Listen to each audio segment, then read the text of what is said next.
Ayan. So, physics problem pa rin po tayo. This time, velocity versus speed. Ayan. So, basahin po muna natin yung problem.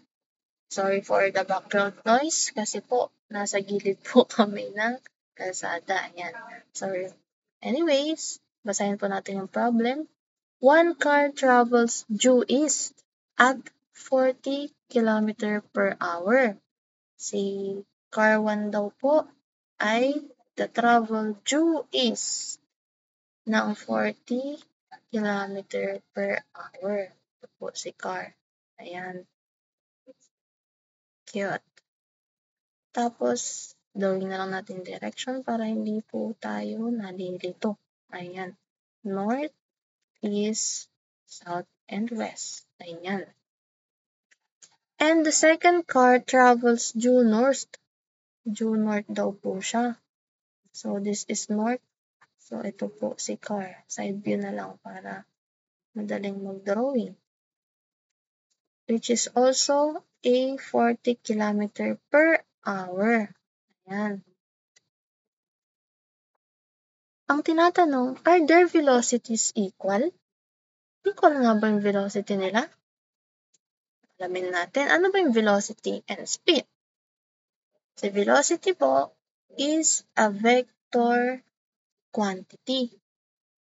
And speed is a scalar quantity. Ayan. Na-identify po natin kanina na ang vector is consist of magnitude and direction.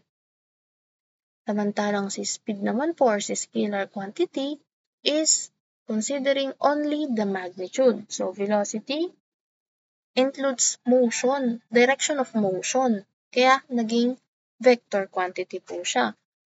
Tapos, si speed naman po, indicating how fast the object is moving. Ganyan.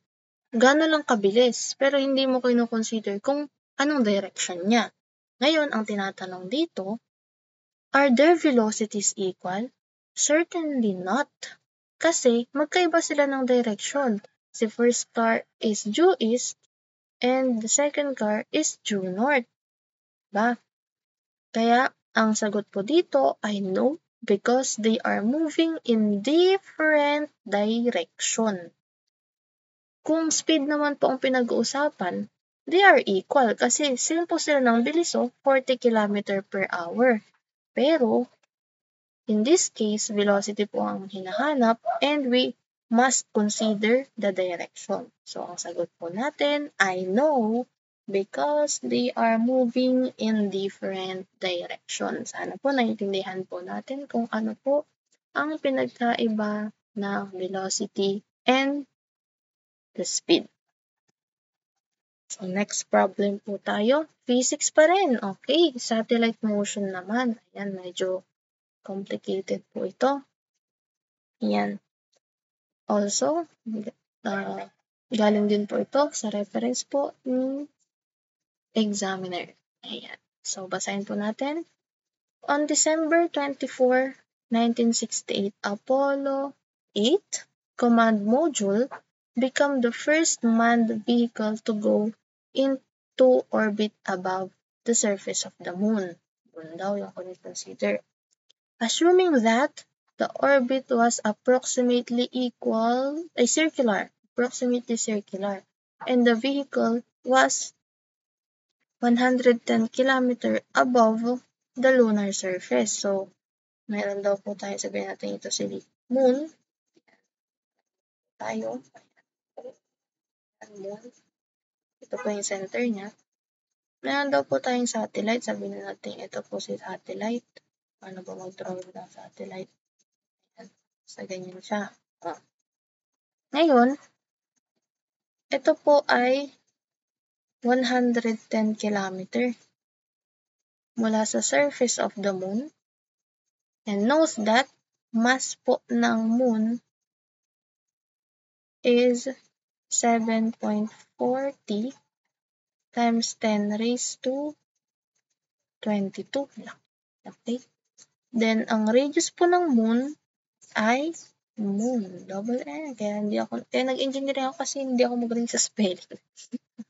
1.74 times 10 raised to 6 meter.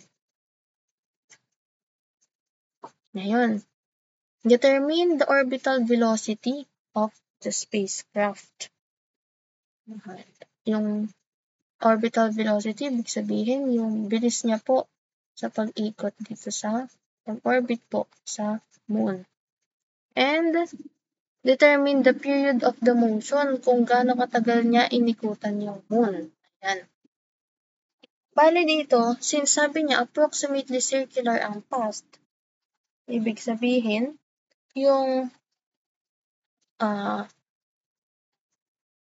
centripetal force na nagkukos po ng palayong motion, di ba? Kapag may curve na ganyan, tapos mag-move kang pagpa-curve, may nagpo-pull sa'yo, centrifugal force pala. May nagpo-pull sa'yo pa-outward. Ayan. Ayun po si centrifugal force. Ngayon, sa ganitong object kasi may gravity din di ba? Si gravity naman, hihilain ka niya pabalik sa, towards the center of the moon or kung yung iba, Earth, ganyan. Meron pong gravitational pull. Ayan. Gravitational pull. Merong force na palayo, which is the centrifugal force. And then, may force na pabalik sa center ng moon, which is si gravitational pull. Ayan. Or si gravitational force. Ayun. So, palayo, equal siya dun sa gravitational force. Kaya, ang approximately shape po ng iikutan ng satellite is circular. Ayan. Ayan. Ganun siya. So, equal po yung gravitational force sa centrifugal force. So, ano po ba yung formula for the centrifugal force? Centrifugal force yan. CF. Diba? Ang alam po nating formula is mv squared over the radius. And yung gravitational,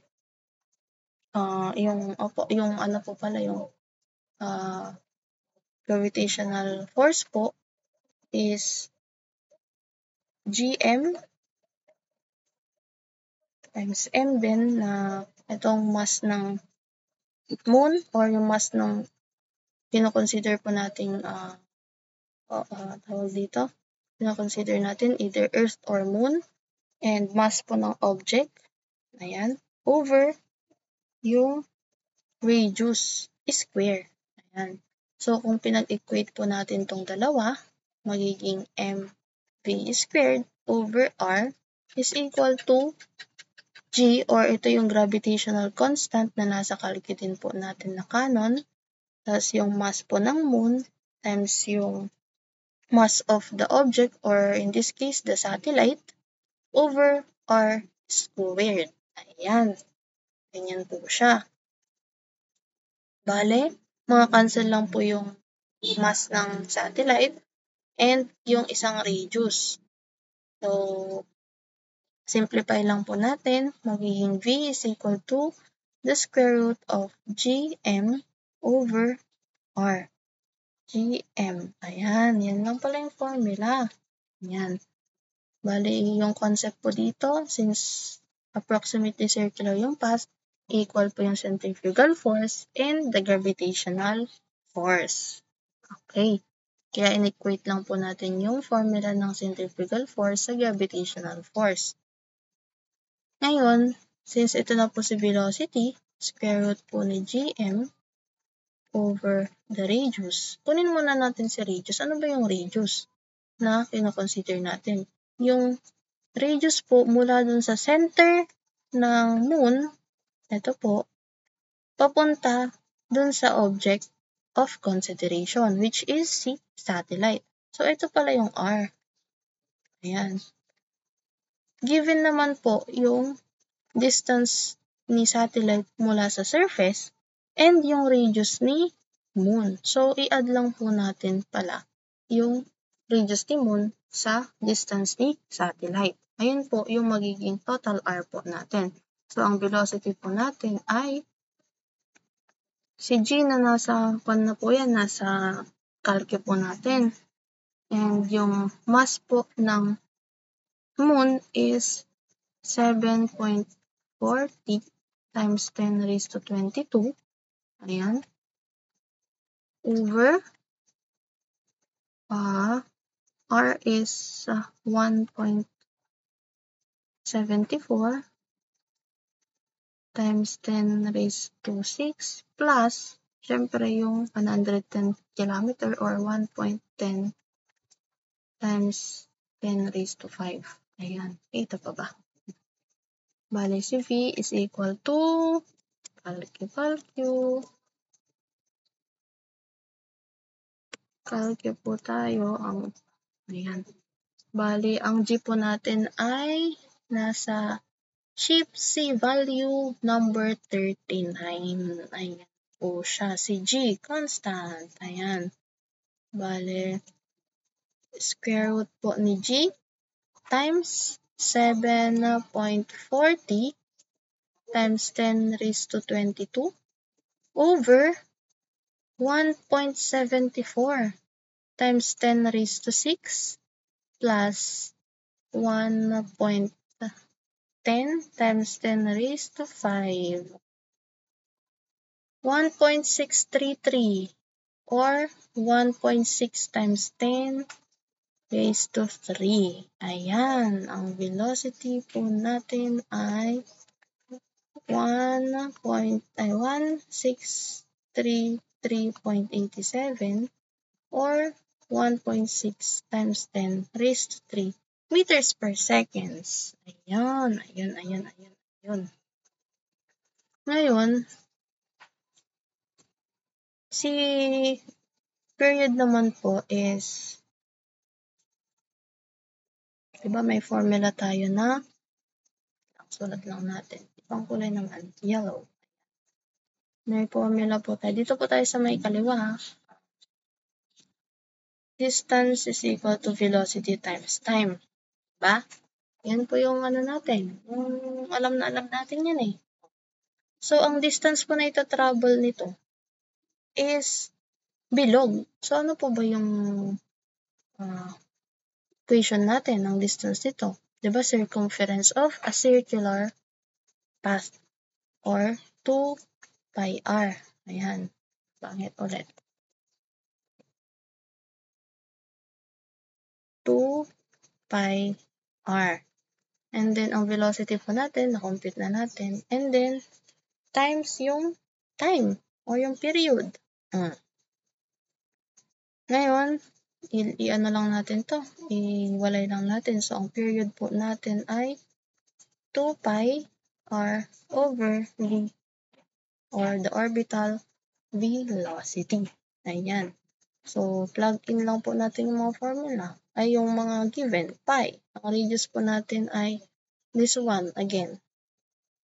1.74 times 10 raised to, dapat, ni-store na natin ito plus 1.10 times 10 raised to 5. Ayan. Over yung velocity po na nakuha natin na 1633.87. Ayan. Excuse me. Bali, ang tipo natin ay, yun, namamalat na po talaga tayo. Ayan, sorry sa aking boses. Excuse me. Calculate lang po tayo. Ayan.